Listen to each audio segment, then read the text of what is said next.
Panti Asuhan dan Pondok Pesantren Bina Insani adalah sebuah lembaga penyantun anak yatim. Kami menyantuni 50 anak yatim, di sini kurang lebih terdiri dari putra dan putri. Tempatnya ada di Dusun Somangan, Kelurahan Sumbersari, Kecamatan Muyudan, Sleman, Yogyakarta. Panti Asuhan Bina Insani pertama kali berdiri yaitu pada tahun 2005 dengan nama LPAY dan D, Lembaga Penyantun Anak Yatim dan Du'afa. Nah, pada tahun 2005 masih berawal di sebuah rumah, yaitu adalah rumah Bapak Teguh sebagai pimpinan sampai saat ini, alhamdulillah. Nah, kemudian mendapatkan hak pakai untuk menempati sebuah rumah dan kemudian ditempati sampai kemudian tahun 2006 tersebut mendapatkan wakaf tanah dan akhirnya kami bangun untuk kemudian ditempati sebagai asrama putri. Kemudian di asrama putra masih menempati hak rumah yang diberikan untuk hak pakai.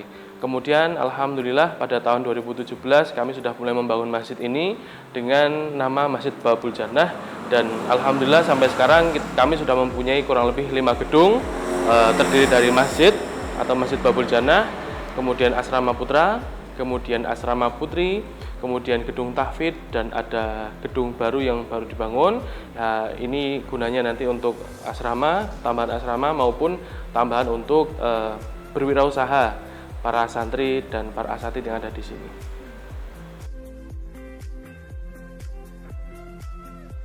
Visi dari Panti Asuhan dan Pondok Pesantren Bina Insani adalah meningkatkan dakwah dan syiar Islam dalam kehidupan bermasyarakat. Kemudian misi yang kami punya adalah kami berusaha mencerdaskan kehidupan anak-anak tersebut dalam berbangsa, dalam kemudian takwa mereka, dan kami menjadikan mereka cerdas dan tentunya terampil. Kemudian kami juga mempunyai misi adalah mengentaskan kehidupan mereka baik dari secara ekonomi, kemudian akhlak maupun dari keilmuan mereka. Untuk kegiatan santri di pondok, untuk kegiatan harian ya, dimulai dari kita bangun 3:30, terus kemudian kita sholat subuh, kemudian kita mengaji bersama, kemudian kita kerja bakti, dan setelah itu kita mempersiapkan diri untuk melaksanakan kegiatan sekolah karena kita sekolahnya masih di luar. Kemudian habis sekolah kita ada kerja bakti lagi di kandang karena kita juga ada peternakan. Kemudian habis itu kita melaksanakan sholat maghrib. Habis sholat maghrib kita pembelajaran dari ustadz. Kemudian habis itu kita sholat isya. Habis sholat isya kita makan bersama dulu. Kemudian habis itu kita belajar bersama lagi di masjid secara bersamaan. Kemudian habis belajar kita selesai jam 9:30. Kemudian habis itu kita mempersiapkan untuk tidur dan selesai. Ya. Baik, di Bina Insani ini pengasuh ada 2 orang, kemudian kalau pimpinan ada 1 orang ya, yaitu beliau Bapak Haji Teguh SHG MPDI, dan kemudian pengasuh ada saya dan kemudian Ibu Sunati. Kemudian pengajar ada 5 orang yang mengajar berbagai macam pelajaran baik secara diniyah maupun pelajaran-pelajaran umum. Dan kemudian dibantu oleh santri-santri yang sudah senior yang bisa membantu untuk mengajak dan mengajari adik-adik yang jauh di bawahnya atau adik-adik yang masih junior. Pendidikan santri maupun pengajaran santri adalah sesuatu yang bersifat kontinu atau terus-menerus.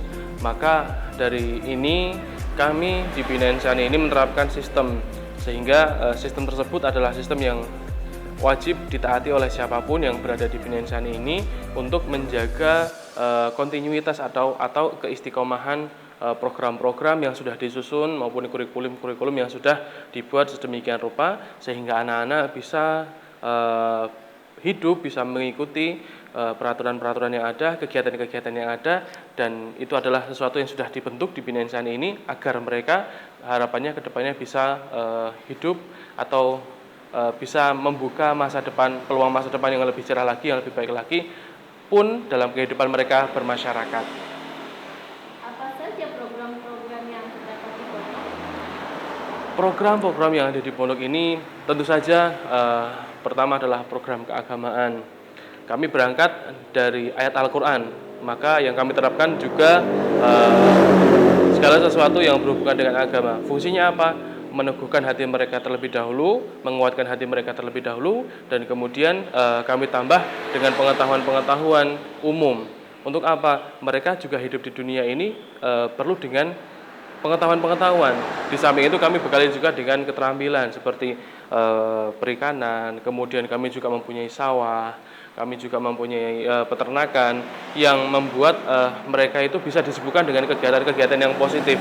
Pun kami juga mempunyai kegiatan-kegiatan yang bisa mengasah soft skill mereka seperti latihan pidato, untuk kemudian mereka adzan, berceramah, kemudian menjadi panitia-panitia di bulan Ramadan, panitia Idul Adha, panitia 17 Agustus, maupun panitia-panitia yang lainnya, sehingga mereka semua bisa terasah dan mereka mempunyai pengetahuan-pengetahuan dan keterampilan yang mumpuni, yang nantinya ketika mereka kembali ke masyarakat itu semua akan menjadi bekal yang cukup untuk mereka, sehingga mereka pun bisa menyebarkan manfaat yang seluas-luasnya. Dan apa saja fasilitas yang ada di pondok? Fasilitas yang ada di Panti Asuhan dan Pondok Pesantren Bina Insani ini adalah, yang pertama jelas adalah tempat tinggal, karena mereka mukim di sini, jadi kami menyiapkan tempat tinggal yang biasa diisi 2 orang ataupun ada 1 orang. Kemudian selanjutnya tentu saja masjid untuk beribadah dan tempat belajar, ada aula, kemudian ada sepeda motor, ada sepeda yang bisa digunakan untuk kegiatan sehari-hari ketika ke sekolah maupun ke tempat-tempat yang lainnya. Seperti itu. Kemudian ada fasilitas-fasilitas yang lainnya seperti makan, itu sudah kami tanggung, kami cukupi. Kemudian fasilitas-fasilitas kebutuhan harian sudah insya Allah kami cukupi, seperti itu. Dan yang terakhir, untuk saudara-saudara sekalian yang ingin berdonasi, membantu, dan memperjuangkan anak-anak yatim yang berada di Bina Insani ini maupun du'afa yang berada di Bina Insani ini, boleh ataupun bisa menyalurkan bantuannya di nomor rekening yang tertera di bawah ini. Semoga bisa menjadi amal jariah untuk teman-teman semuanya, untuk saudara-saudara semuanya, dan marilah kita dukung bersama pendidikan, pengajaran untuk mereka, dan kita dukung, kita doakan agar mereka semuanya bisa kembali ke masyarakat dalam keadaan yang lebih baik lagi, dengan masa depan yang lebih cerah lagi, dan memberikan manfaat yang seluas-luasnya. Mungkin ini yang bisa kami sampaikan, dan kami tunggu kehadiran saudara-saudara semuanya di Panti Asuhan dan Pondok Pesantren Bina Insani. Terima kasih. Assalamualaikum warahmatullahi wabarakatuh.